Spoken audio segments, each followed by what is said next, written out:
अस्सलाम वालेकुम गाइस। दुआ गो चैनल की तरफ वेलकम। सबको सलाम दुआ हो गया। और ये जो नई वीडियो के साथ मैं आज दोबारा आपकी खिदमत में हाज़िर हूँ। तो ये नई वीडियो बनाने में थोड़ा सा टाइम बहरहाल लगता है मुझे कुछ, लेकिन मैं देखता हूँ कि हर हफ्ते जो है वो एक वीडियो कम से कम फेसबुक के ऊपर आती रहे। सो जैसा कि आप सबको पता है कि मैंने ये वीडियो शुरू की हुई है जी कर्नल फरीदी सीरीज़ के ऊपर। और कर्नल फरीदी सीरीज़ जिनको नहीं पता, जिन्होंने अभी ज्वाइन किया है तो या जो अभी देख रहे हैं, तो उनके लिए मैं ये बता दूं कि ये इब्न सफ़ी के लिखे हुए उर्दू नावल्स हैं और स्पाई नॉवेल्स हैं, और उसमें कर्नल फरीदी का एक बहुत बड़ा करैक्टर है। और जो लोग इब्न सफ़ी को पढ़ चुके हैं, जो लोग जानते हैं कि इब्न सफ़ी कौन है, तो उनके लिए तो ये बहुत ही कमाल बात होगी कि उनके लिए ये दोबारा नॉवेल्स जो हैं वो यूट्यूब के ऊपर पढ़े जा रहे हैं। लेकिन जिन लोगों को नहीं पता तो वो नावल को सुने, लफ्ज़ ब लफ्ज़ सुन लें, तो उसके बाद ही उनको पता लगेगा कि ये नावल किस तरह के हैं और कितने इंटरेस्टिंग नॉवेल्स हैं। तो जहाँ से हमने पिछली वीडियो में ये चीज़ इस स्टोरी को जहाँ पे हमने छोड़ा था, हम वहीं से उस स्टोरी को दोबारा से कंटिन्यू करने लगे हैं और हम आगे इस स्टोरी को पढ़ते हैं। So guys be with me and I am gonna read the story. ये नावल है, उर्दू नावल है और इसका नाम है दिलेर मुजरिम। ठीक है, और ये फरीदी सीरीज़ का पहला नावल है जो इब्न सफ़ी बीए ने लिखा हुआ है। और ये स्पाई सीरीज़ जो बड़े सग़ीर पाक व हिंद, जिसे हम कहते हैं सब कॉन्टिनेंट ऑफ पाकिस्तान, इंडो पाक एक्चुअली, तो उसमें ये पहला नावल है इब्न सफ़ी बीए का। और ये दिलेर मुजरिम के नाम से ये नावल मौजूद है। इसके हम काफ़ी पढ़ चुके हैं ऑलरेडी। एक दो चैप्टर्स हम पढ़ चुके हैं, तीसरे चैप्टर पर हम हैं और इस तीसरे चैप्टर का नाम है जी कातिल का कत्ल। और इसमें थोड़ा सा रिकैप दे दूं कि एक डॉक्टर होते हैं, डॉक्टर शौकत।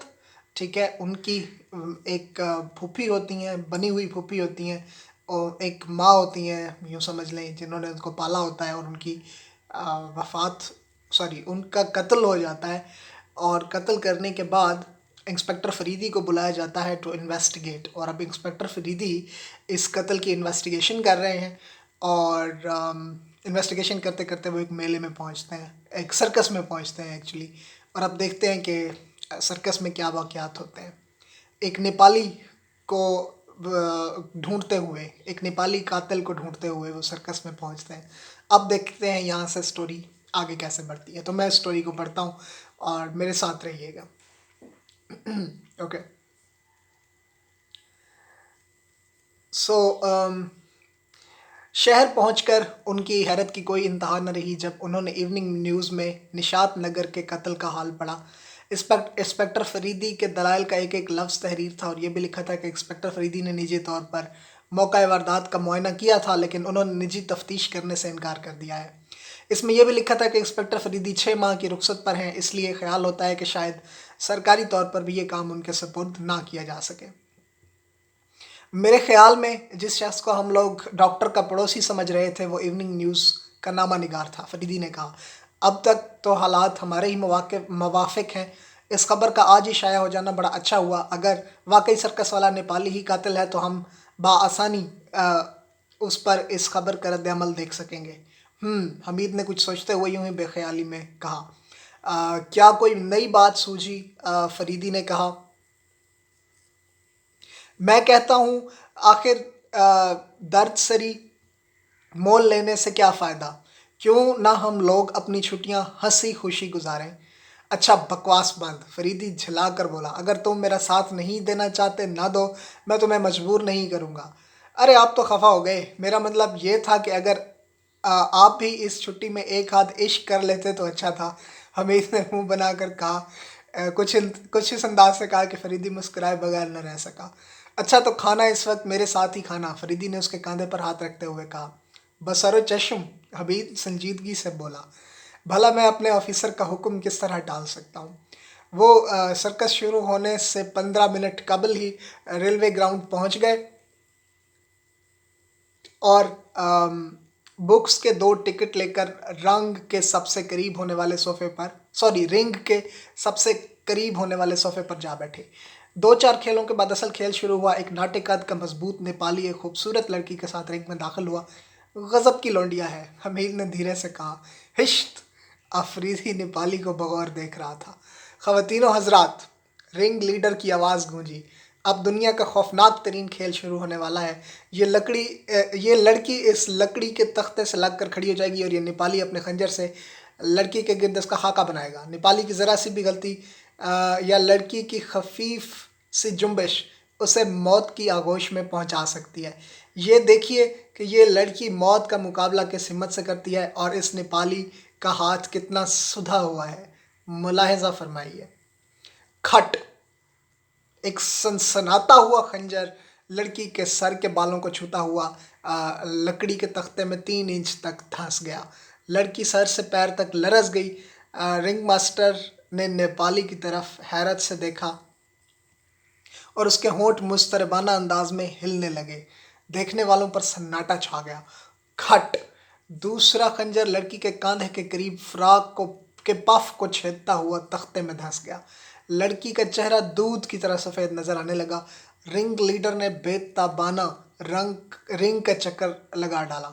नेपाली खड़ा दिसंबर की सर्दी में अपने चेहरे से पसीना पोंछ रहा था। क्या उस दिन भी ये खंजर जिस्म के इतने करीब लगे थे? फरीदी ने झुककर हमीद से पूछा। हरगिज़ नहीं, हरगिज़ नहीं, हमीद ने बेताबी से कहा। उनका फासला 3 से 4 इंच था। खट, अब की बार लड़की के मुंह से चीख निकल गई। उसके बाजू से खून निकल रहा था।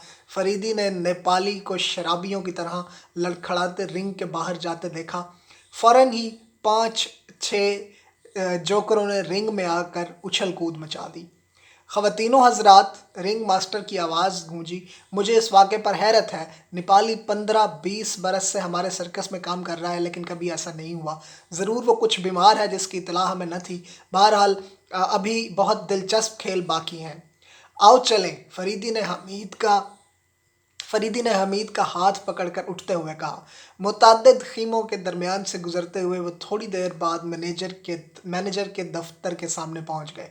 मैनेजर हम उर्दू में कह सकते हैं। मैनेजर के दफ्तर के सामने पहुंच गए। फरीदी ने चपरासी से अपना मुलाकाती कार्ड अंदर भिजवा दिया। मैनेजर उठकर हाथ मिलाते हुए पुरतपाक लहजे में बोला, फरमाइए कैसे तकलीफ़ फरमाई। मैं खंजर वाले नेपाली के बारे में पूछना चाहता हूँ। क्या अर्ज़ करूँ इंस्पेक्टर साहब, मुझे खुद हैरत है। आज तक ऐसा वाक़या नहीं हुआ। मुझे सख्त शर्मिंदगी है। क्या कानूनन मुझे इसके लिए जवाबदेह होना पड़ेगा? कुछ समझ में ही नहीं आता। आज कई दिन से इसकी हालत बहुत अबतर है। वो बेहद शराब पीने लगा है,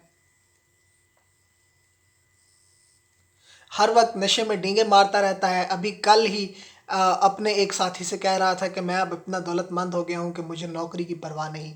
उसने उसे नोटों की कई गड्डियाँ भी दिखाई थी। उसकी ये हालत कब से है? मेरा ख्याल है कि राजरूप नगर के क़याम के दौरान ही इसकी हालत में तब्दीली वाक़या होना शुरू हो गई थी। राजरूप नगर? हमीद ने चौंक कर कहा, लेकिन फरीदी ने उसके पैर पर अपना पैर रख दिया। क्या राजरूप नगर में भी आपकी कंपनी ने खेल दिखाए थे? जी नहीं, वहाँ कहाँ, वो तो एक कस्बा है। हम लोग वहाँ ठहर कर अपने दूसरे काफ़िले का इंतज़ार कर रहे थे। राजरूप नगर वही तो नहीं जो नवाब वजाहत मिर्ज़ा की जागीर है? जी हाँ वही है। क्या ये नेपाली पढ़ा लिखा है? जी हाँ, मैट्रिक पास है।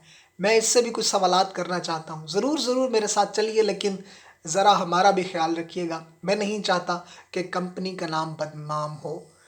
आप मुतमईन रहें। वो तीनों खैमों की कतारों से गुजरते हुए खेमे के सामने रुक गए। अंदर चलिए, मैनेजर बोला। नहीं, सिर्फ आप जाइए। आप इससे हमारे बारे में कहिएगा। अगर वो मिलना पसंद करे तो हम लोग मिलेंगे, वरना नहीं। मैनेजर पहले तो कुछ देर हैरत से उसे देखता रहा, फिर अंदर चला गया। फरीदी ने अपनी आंखें खीमे की जाली से लगा दी। नेपाली भी अभी तक खेल के ही कपड़े पहने हुए था। वो बहुत परेशान नज़र आ रहा था। मैनेजर के दाखिल होते ही वो उछल कर खड़ा हो गया, लेकिन फिर उसके चेहरे पर कदर इत्मीनान के आसार नज़र आने लगे। ओह, आप हैं, मैं समझा। जी कुछ नहीं, मुझे सख्त शर्मिंदगी है। वो रुक रुक कर बोला। तो क्या तुम किसी और का इंतज़ार कर रहे थे? मैनेजर ने कहा। जी, वो हकलाने लगा। नहीं बब्बा, बिल्कुल नहीं। बाहर फरीदी ने गहरा सांस लिया और उसकी आंखों में अजीब किस्म की वहशाना चमक पैदा हो गई। मैं माफ़ी चाहता हूँ, मुझे अफ़सोस है, नेपाली खुद को सँभाल कर बोला। मैं इस वक़्त इस मामले पर गुफ्तगू करने नहीं आया हूँ, मैनेजर बोला। बात दरअसल ये है कि एक साहब तुमसे मिलना चाहते हैं। नेपाली पूरी तरह काँपने लगा। मुझसे मिलना चाहते हैं? वो बदहवास होकर बैठते हुए हक़लाया। मगर मैं नहीं मिलना चाहता, वो मुझसे क्यों मिलना चाहते हैं? मैं यही बताने के लिए मिलना चाहता हूँ कि मैं क्यों मिलना चाहता हूँ। फरीदी ने ख़ीमे में दाख़िल होकर कहा। उसके पीछे हमीद भी था। मैं आपको नहीं जानता, उसने खुद को संभाल कर कहा। मेरा ख्याल है कि इससे पहले मैं आपसे नहीं मिला। मैं खुफिया पुलिस का इंस्पेक्टर, फरीदी ने जल्दी से कहा। खुफिया पुलिस? वो इस तरह बोला जैसे कोई ख्वाब में बड़बड़ाता है। लेकिन क्यों? आखिर आप मुझसे क्यों मिलना चाहते हैं? मैं तुम्हें परेशान नहीं करना चाहता, लेकिन अगर तुम मेरे सवालात का सही-सही जवाब दोगे, तो फिर तुम्हें डरने की ज़रूरत नहीं। क्या कल रात निशात नगर डॉक्टर शौकत की कोठी पर गए थे? फरीदी ने ये जुमला नहायत सादगी और इत्मीनान से अदा किया, लेकिन उसका असर किसी बम धमाके से कम न था। नेपाली बेख्तियार उछल पड़ा। फरीदी को अब पूरा यकीन हो गया। नहीं, नहीं, वो कँपकँपाती हुई आवाज़ में चीखा। तुम सफ़ेद झूठ बोल रहे हो। मैं वहाँ क्यों जाता? नहीं, ये झूठ है, पक्का झूठ। इससे कोई फ़ायदा नहीं मिस्टर, फरीदी बोला। मैं जानता हूँ कि कल रात तुम डॉक्टर शौकत को कत्ल करने गए थे और उसके धोखे में तुम सबिता देवी का कत्ल कराए। अगर तुम सचमुच बता दोगे तो मैं तुम्हें बचाने की कोशिश करूँगा, क्योंकि मैं जानता हूँ कि तुम्हें किसी दूसरे ने कत्ल पर आमादा किया है। आप मुझे बचाने की कोशिश करेंगे? वो बेबसी से बोला। ओह मेरे खुदा, मैंने भयानक गलती की। शाबाश, आगे कहो, फरीदी नरम लहजे में बोला। सर्कस का मैनेजर उन्हें हैरत और खौफ की नज़रों से देख रहा था। नेपाली इंस्पेक्टर फरीदी के इस अचानक हमले से पहले ही सरसीमा हो गया था। उसने बेबस बच्चे की तरह कहना शुरू किया, जी हाँ, मैं ज़रूर बताऊंगा, मगर मैं बेकसूर हूँ। आपने कहा कि मैं तुम्हें बचा लूँगा। उसने मुझे 10,000 रुपये पेशगी दिए थे और कत्ल के बाद 10,000 रुपये और देने का वादा किया था। उफ़, मैंने क्या किया? उसका नाम, हाँ हाँ, उसका नाम, अर उफ़, वो चीख कर आगे की तरफ झुक गया। वो देखो, सार्जेंट हमीद चीखा। किसी ने खीमे के पीछे से नेपाली पर हमला किया। खंजर खेमे के कपड़े की दीवार फाड़ता हुआ उसकी पीठ में घुस गया। वो बक्स पर बैठे बैठे 2-3 बार तड़पा और फिर खंजर की गिरफ्त से आज़ाद होकर फर्श पर आ रहा। हमीद, बाहर बाहर देखो, जाने ना पाए, इंस्पेक्टर फरीदी गुस्से में चिल्लाया। चीख की आवाज़ सुनकर कुछ और लोग भी आए। सब ने मिलकर कातिल को तलाश करना शुरू किया, लेकिन बेसूद। मैनेजर को घबराहट की वजह से गश आ गया। कोतवाली इतला पहुंचा दी गई। थोड़ी देर बाद कांस्टेबल और 2 सब इंस्पेक्टर मौके वारदात पर पहुंच गए। इंस्पेक्टर फरीदी को वहां देखकर उन्हें सख्त हैरत हुई। फरीदी ने उन्हें मुख्तसर सा हाल बताया। मकतूल के इकरार मकतूल के इकरार जुर्म का गवाह मैनेजर था, लिहाजा मैनेजर का बयान हो रहा था। इंस्पेक्टर फरीदी और सार्जेंट हमीद वहां से रवाना हो गए। उनकी कार तेज़ी से निशात नगर की तरफ जा रही थी। क्यों भाई, रहा ना वही 6 पैसे वाले जासूसी नावल वाला मामला, फरीदी ने हंसकर कहा। अब तो मुझे भी दिलचस्पी हो चली है, हमीद ने कहा। लेकिन ये तो बताइए, आपको यकीन क्यों कर हुआ कि यही कातिल है? यकीन कहाँ, मैं शुबा था, लेकिन मैनेजर से गुफ्तगू करने के बाद कुछ कुछ यकीन हो चला था कि साजिश में किसी दूसरे का हाथ ज़रूर था। मैं ये भी सोच रहा था कि कत्ल के सिलसिले में अपनी गलती का एहसास हो जाने के बाद ही उस उसकी हालत गैर हो गई थी। यही वजह थी कि खेल के वक्त उसका हाथ बहक रहा था और अब शायद उस शख्स का इंतज़ार था जिसने उसे कत्ल के लिए आमादा किया था। इस हिमाकत की जवाबदेही के ख्याल ने उसे और परेशान कर रखा था। जिसने उसे कत्ल के लिए आमादा किया था, अच्छा, उन्हीं सब चीज़ों को मद्देनज़र रखकर मैं खुद पहले इस खेमे में जाना मुनासिब न समझा। मैनेजर को अंदर भेजकर मैंने जाली से उसका रद्द-ए-अमल देखा। जाली से तो तुम भी देख रहे थे। बहरहाल, आज से मैं आपका पूरा पूरा शागिर्द हो गया, हमीद ने कहा। क्या कहा, आज से? क्या पहले न थे? फरीदी ने हंसकर कहा। नहीं, पहले भी था, हमीद ने कहा और दोनों खामोश हो गए। इंस्पेक्टर फरीदी आइंदा के लिए प्रोग्राम बना रहा था। फाटक पर कार की आवाज़ सुनकर डॉक्टर शौकत बाहर निकल आया। इंस्पेक्टर फरीदी ने सारे वाक़यात बेतफ़सील उसे बताए, लेकिन उसका ये मतलब नहीं कि अब तुम मुतमईन हो जाओ। फरीदी ने शौकत के कंधे पर हाथ रखते हुए कहा, तुम्हारा असल दुश्मन अब भी आज़ाद है और वो किसी वक्त भी तुम्हें नुकसान पहुंचा सकता है, लिहाजा एहतियात की ज़रूरत है। मैं फ़िक्र में हूँ और कोशिश करूँगा कि उसे जल्द से जल्द गिरफ़्तार करके कानून के हवाले कर दूँ। यहाँ पे चैप्टर 3 एंड होता है जी। और अब है अगला, कातिल की नई चाल। नेक्स्ट इज़ कातिल की नई चाल, चैप्टर 4 है और ये स्टार्ट होने लगा है। सो इंस्पेक्टर फरीदी को अफसोस था कि सरकारी तौर पर वो इस केस का इंचार्ज ना हो सकता था। अभी उसकी छुट्टी ख़त्म होने में 2 माह बाकी थे। उसे इस बात का भी ख़्याल था कि दूसरे कत्ल के बाद इस मामले में उसकी दस्तअंदाज़ी का हाल पुलिस ऑफिसर्स को ज़रूर मालूम हो जाएगा, जो उसूलन किसी तरह दुरुस्त न था, लेकिन उसके उसकी परवाह भी न थी। मुलाज़मत की परवाह उसे कभी थी ही नहीं। वो ख़ुद भी साहिब जायदाद और शान से ज़िंदगी बसर करने का आदी था। उस मुलाज़मत की तरफ उसे दरअसल उसकी इफ्ताद तबा लाई थी, वरना वो इतना दौलतमंद था कि उसके बगैर भी अमीरों की सी ज़िंदगी बसर कर सकता था। दूसरी वारदात के दूसरे दिन सुबह जब वो सोकर उठा तो उसे मालूम हुआ कि चीफ इंस्पेक्टर साहब का अर्दली अरसे से उसका इंतज़ार कर रहा है। दरियाफ्त हाल पर पता चला कि चीफ साहब अपने बंगला पर बेसब्री से इंतज़ार कर रहे हैं और पुलिस इंस्पेक्टर साहब भी वहाँ मौजूद हैं। फरीदी का माथा ठिनका। इसने उसने लापरवाही से नाखुशगवार ख़यालात को जहन से बाहर निकाल फेंका। ये बहुत ज़रूरी है, सारे नाखुशगवार ख़यालात को लापरवाही से निकाल फेंकना, दैट्स नेसेसरी। ये करना चाहिए आप सबको। अच्छा जी। और नाश्ते वगैरह से फ़ारिग होकर चीफ साहब के बंगले की तरफ रवाना हो गया। हेलो फरीदी, चीफ साहब ने उसका खैर मकदम करते हुए कहा, हम लोग देर से तुम्हारे मुंतज़िर हैं। मुझे ज़रा देर हो गई, फरीदी ने बेपरवाही से कहा। इस वक्त हम एक अहम मामले पर गुफ्तगू करने के लिए आए हैं और आपको इसीलिए तकलीफ़ दी गई है। पुलिस कमिश्नर ने अपना सिगार केस उसकी तरफ बढ़ाते हुए कहा। शुक्रिया, फरीदी ने सिगार लेते हुए कहा। फरमाइए मिस्टर फरीदी, 24 घंटे के अंदर इस इलाके में 2 अदद वारदातें हुई हैं, इनसे आप बखूबी वाकिफ़ हैं। पुलिस कमिश्नर साहब ने सिलसिला कलाम जारी रखते हुए कहा, और आप यह भी जानते हैं कि तब्दील होकर यहाँ आए हुए सिर्फ 10 दिन आपको हुए हैं। ऐसी सूरत में मेरी बदनामी होगी। सिविल पुलिस तो कतई नाकारा है और मामला इंतहाई पेचीदा है। क्या ऐसा हो सकता है कि आप अपनी बकिया छुट्टी फ़िलहाल कैंसिल करा लें और मैं इसका ज़िम्मा लेता हूँ कि कातिल का पता लग जाने के बाद आपको 2 की बजाय 4 माह की छुट्टी दिला दूँगा। ये मेरा दोस्ताना मशवरा है। उससे अफसरी और मातहती से कोई इसका अफसरी और मातहती से कोई ताल्लुक़ नहीं। जी, मैं हर वक्त आपकी खिदमत के लिए हाज़िर हूँ, फरीदी ने अपनी आरज़ू पूरी होते देखकर पुरखुलूस लहजे में कहा। बहुत बहुत शुक्रिया। देखा, फरीदी ने खुद जो है ना वो काम करने के लिए कैसा जाल फेंका है। तो अब देखें कि पुलिस कमिश्नर खुद आ गया। जी, मैं हर वक्त और खिदमत के लिए हाजिर हूँ। फरीदी ने अपनी आरज़ू पूरी होते देखकर पुरखुलूस लहजे में कहा।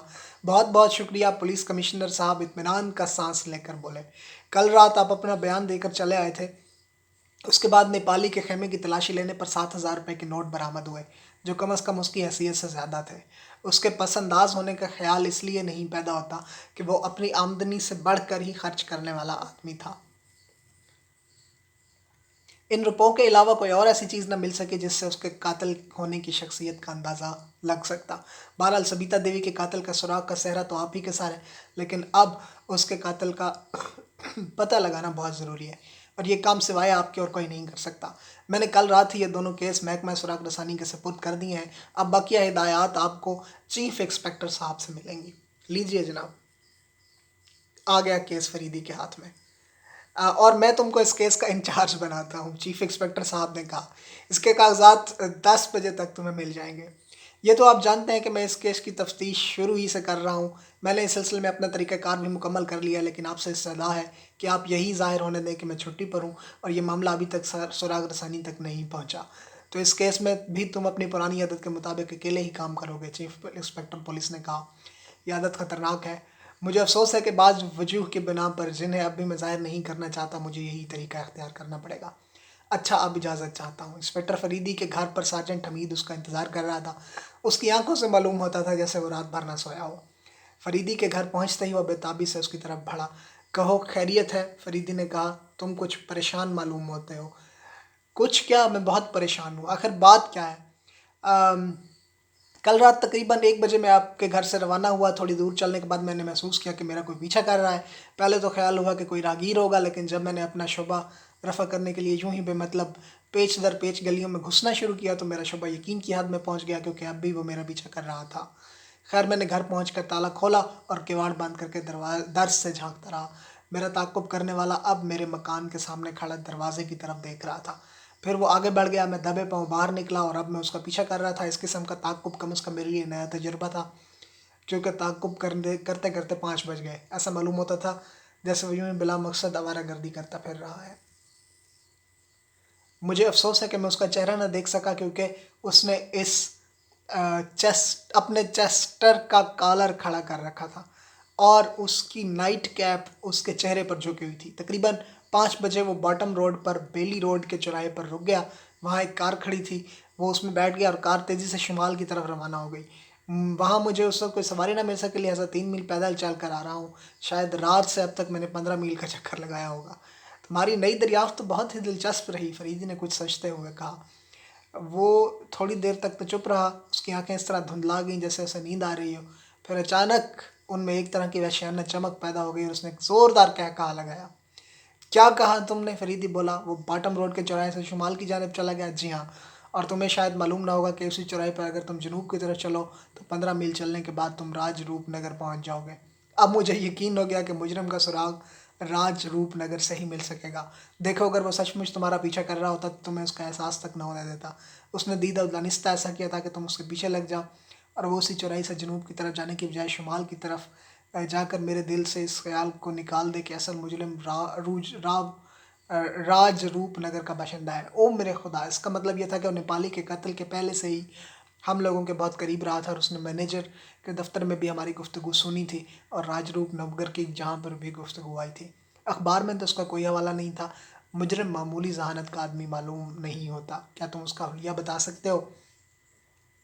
ये तो मैं पहले ही बता चुका हूँ कि मैं उसका चेहरा ना देख सका। हामिद ने कुछ सोच कर कहा। लेकिन ठहरिए, उसमें एक ख़ास बात थी जिसकी बिना पर वो पहचाना जा सकता है। उसकी पीठ पर बड़ा सा कोबड़ था। ठीक है जी, कोबड़ कहते हैं कुबड़ापन, इस तरह हो के, मतलब पीठ बाहर को निकली होना। तो बस यहाँ तक हम इसको देखते हैं, एंड करते हैं आज का हमारी ये वीडियो, और हम नेक्स्ट वीडियो में इंशाल्लाह इसको आगे भी कंटिन्यू करेंगे। लेकिन आज की वीडियो बस यहीं तक। और दुआगो की तरफ से बस यही है, दुआगो चैनल को सब्सक्राइब कर दीजिए, लाइक कर दीजिए अगर आपको पसंद आ रही है चीज़। मुझे यकीन है काफ़ी सारों को ये चीज़ पसंद आएगी। तो बस और इस बार ये नहीं कि सिर्फ आप ही लाइक और सब्सक्राइब करेंगे, बल्कि इस बार मैंने भी कहा है कि जिसने भी मेरा चैनल लाइक और सब्सक्राइब किया तो मैं उसे लाइक एंड सब्सक्राइब बैक भी दूंगा। तो इसी वादे के साथ मिलते हैं नेक्स्ट वीडियो में। Till then, good bye and आप जो भी करें सुकून से करें, सदा खुश रहें, और दुआगो आपके लिए हमेशा दुआगो रहेगा। Bye bye.